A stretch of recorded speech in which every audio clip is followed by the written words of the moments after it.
Hello. आज के video में डिस्कस करते हैं ये बेहतरीन सम, ये ब्यूटीफुल सम।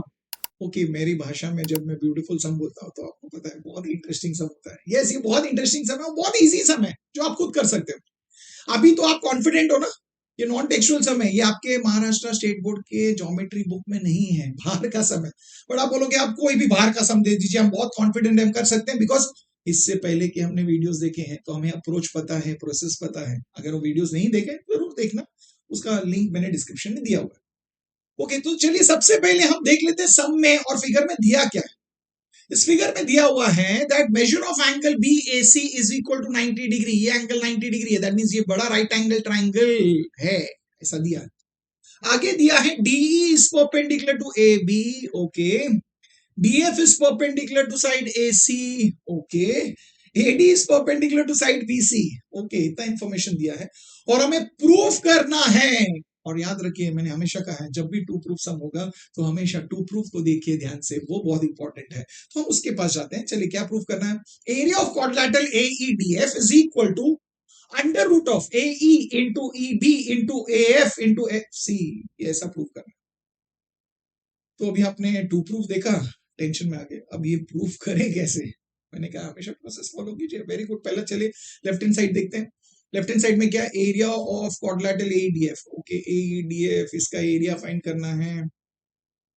ओके, आप बोल रहे हो उसका एरिया फाइंड कैसे करें, क्या होगा ये क्वाड्रिलेटरल, देखते हैं।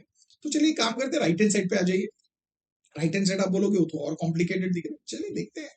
अंडर रूट है, स्क्वायर रूट है। ओके, स्क्वायर रूट के अंदर क्या चाहिए वो देखिए, AE into EB into AF into FC। Okay, चलिए इसे हम स्टेप बाय स्टेप देखते हैं। हमें AE इंटू EB की जरूरत है, देखिए जरा। AE into EB, AE into EB ये मिल सकता है क्या, सोचिए ना। अब AE और EB जो है, आप बोलोगे ये तो दो पार्ट्स है, किसके पार्ट्स हैं? AB का।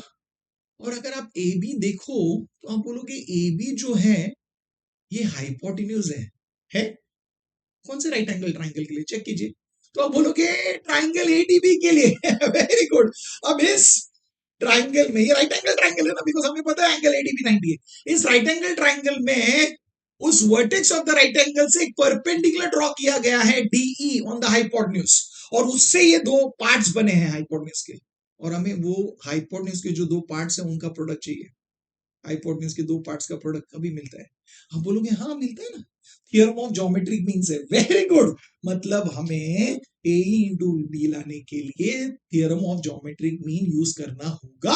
तो चलिए यूज करते हैं। आप बोलोगे इसका स्टेप सो हमें पता है, तो पहले हम क्या करेंगे, उस राइट एंगल ट्राइंगल का नाम लिखेंगे। क्या लिखेंगे? In triangle ADB, angle ADB is equal to 90 degree. क्यों? रीजन हमें पता है, गिवन। ओके, यहाँ पे क्या लिखना है next? Then D is perpendicular to hypotenuse AB। इसका रीजन क्या है? गिवन।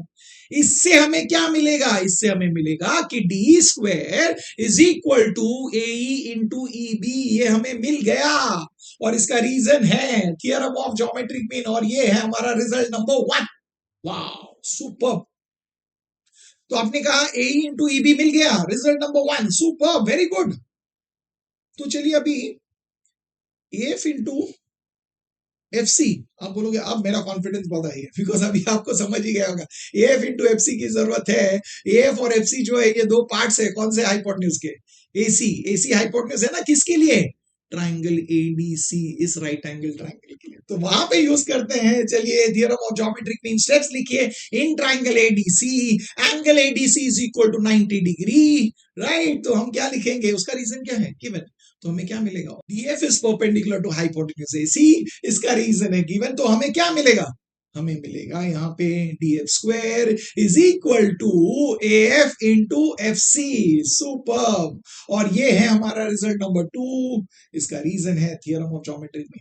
तो अब तो आपको कॉन्फिडेंस आया, आप बोलोगे हाँ हाँ हाँ, बिकॉज हमें कुछ तो मिला, बिकॉज हमें A इंटू EB की जरूरत थी। तो आपने कहा A इंटू EB तो हमें मिल गया, रिजल्ट नंबर 1। हमें AF इंटू FC की जरूरत थी, आपने कहा वो भी मिल गया हमें रिजल्ट नंबर 2 में।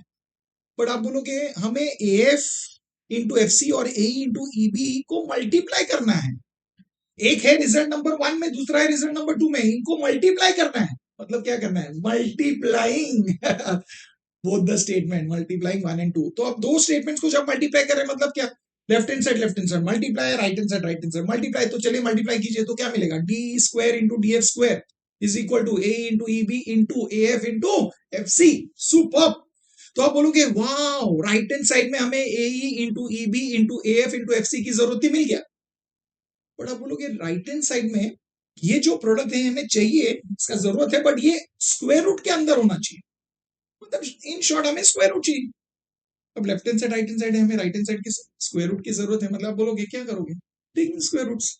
तो लेफ्ट हैंड साइड का स्क्वायर रूट ले लीजिए। लेफ्ट हैंड साइड में क्या है, D square into D F square, इसका स्क्वायर रूट क्या होगा, डी स्क्वायर का होगा डी ई, और डी एफ स्क्वायर का होगा डी एफ, मतलब लेफ्ट हैंड साइड में आ गया है D into D F is equal to right hand side में under root of A into E B into A F into F C, ये मिल गया है। इसे मार्क करते हैं रिजल्ट नंबर 3। अब चलिए कंपेयर करते हैं, बार बार प्रोसेस है, जो मिला है थोड़ा थोड़ा मिलते जाएगा, तो आप टू प्रूफ को देखते रहिए क्या क्या मिल गया। अब आप बोलोगे राइट हैंड साइड में जो जरूरत था हमें वो पूरा मिल गया है, राइट हैंड साइड मैच हो गया, वाह वेरी गुड, मतलब 50% काम हमारा हो गया। अब लेफ्ट हैंड साइड में हमें डी इंटू डी एफ मिला है, बट हमें जरूरत है एरिया ऑफ क्वाड्रिलेटरल एईडीएफ की, मतलब डी इंटू डी एफ का जरूरत नहीं है, उससे हटा के हमें एरिया ऑफ क्वाड्रिलेटरल एईडीएफ लिखना है। ये कब लिख सकते हैं, अगर वो दोनों इक्वल हो। मतलब अभी हमने क्या एनालाइज किया कि अगर ये प्रूफ कंप्लीट करना है तो हमें लेफ्ट हैंड साइड जो है डी इंटू डी एफ इसे इक्वल बताना होगा किसके साथ, जो हमें जरूरत है वो left hand side, that is area of quadrilateral AEDF, that means वो हमें लाना है, ये हमारा हिंट है। ओके, तो आप बोलोगे अब किधर जाना होगा, इस क्वाड्रिलेटरल के पास। तो चलिए इस क्वाड्रिलेटरल को ढूंढते, ए ई डी एफ, तो आपने बोला हाँ मिल गया वो क्वाड्रिलेटरल। ओके चलिए इस क्वाड्रिलेटरल में देखते हैं। इस क्वाड्रिलेटरल में आप बोलोगे एंगल ई ए एफ का मेजर कितना है, 90 degree. Angle A E D का मेजर कितना है, 90 डिग्री।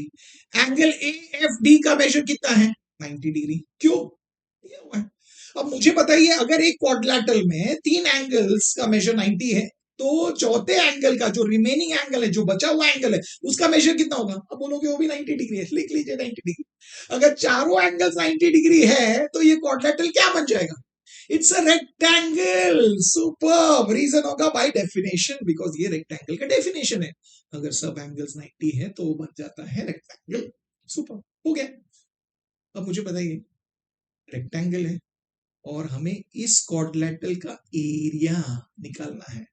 ओके, अब एरिया ऑफ रेक्टेंगल क्या होता है, अब बोलते हो एरिया ऑफ रेक्टेंगल तो हमें पता है लेंथ इनटू ब्रेथ है। लेंथ इनटू ब्रेथ का मतलब क्या होता है, एडजेसेंट साइड्स, अगल बगल के जो साइड्स होते हैं उनका प्रोडक्ट, उनको मल्टीप्लाई करना है। हमें चाहिए डीई इंटू डीएफ, तो देखिए डीई एंड डीएफ, अब बोलोगे तो एडजेसेंट साइड्स है, मतलब इसे मल्टीप्लाई करोगे तो हमें एरिया ऑफ क्वाड्रिलेटरल एईडीएफ मिले। तो लिख लीजिए area of quadrilateral AEDF is nothing but it is DE into DF, जो हमें जरूरत था वो मिल गया। ये है हमारा रिजल्ट नंबर 4। बट इसे क्या करना है, इसे सबस्टिट्यूट करना है, बिकॉज हमें जो डीई इंटू डीएफ है इसे, इसका वैल्यू जो है हमें यहाँ पे 3 में सबस्टिट्यूट करना है। तो अब हमें फाइनल स्टेटमेंट मिलेगा कहां से, 3 और 4 को यूज कर, तो 4 को वहां पे सबस्टिट्यूट कर दीजिए। तो डी इंटू डीएफ के पे हम क्या लिखने वाले हैं अभी, एरिया ऑफ क्वाड्रिलेटरल एईडीएफ, तो हमारा हो जाएगा left hand side area of quadrilateral AEDF is equal to right hand side, तो जो है वो लिखिए, that is under root of A into E B into A F into F C, और हमें प्रूफ मिल गया। अब मुझे बताइए, इंटरेस्टिंग था, बहुत ही इंटरेस्टिंग था, बहुत ही बढ़िया था। अब आपको कॉन्फिडेंस भी बहुत हाई है, बिकॉज आपको समझने लगा है कि आपको ये सम्स कैसे करना है। अब आपका कॉन्फिडेंस हाई है, ये प्रोसेस फॉलो कीजिए, ये अप्रोच फॉलो कीजिए, आप कोई भी सम खुद से कर पाओगे। अब आपका कॉन्फिडेंस हाई है, आप कर पा रहे हो, तो आप चाहते हो ना कि जो आपके बेस्ट फ्रेंड्स हो, स्कूल्स के फ्रेंड्स हो, उनको भी आना चाहिए, उनका भी कॉन्फिडेंस हाई होना चाहिए, तो उनके साथ इस वीडियो को शेयर कीजिए। और आपको ये पसंद आया है तो वीडियो को लाइक जरूर करना, और अब तक तो आपने चैनल को सब्सक्राइब किया ही होगा, अगर नहीं किया है तो चैनल को जरूर सब्सक्राइब करना। और मैं मिलूंगा आपको नेक्स्ट वीडियो में और एक बेहतरीन नॉन टेक्सुअल सम के साथ। Till then keep learning, keep smiling and keep sharing.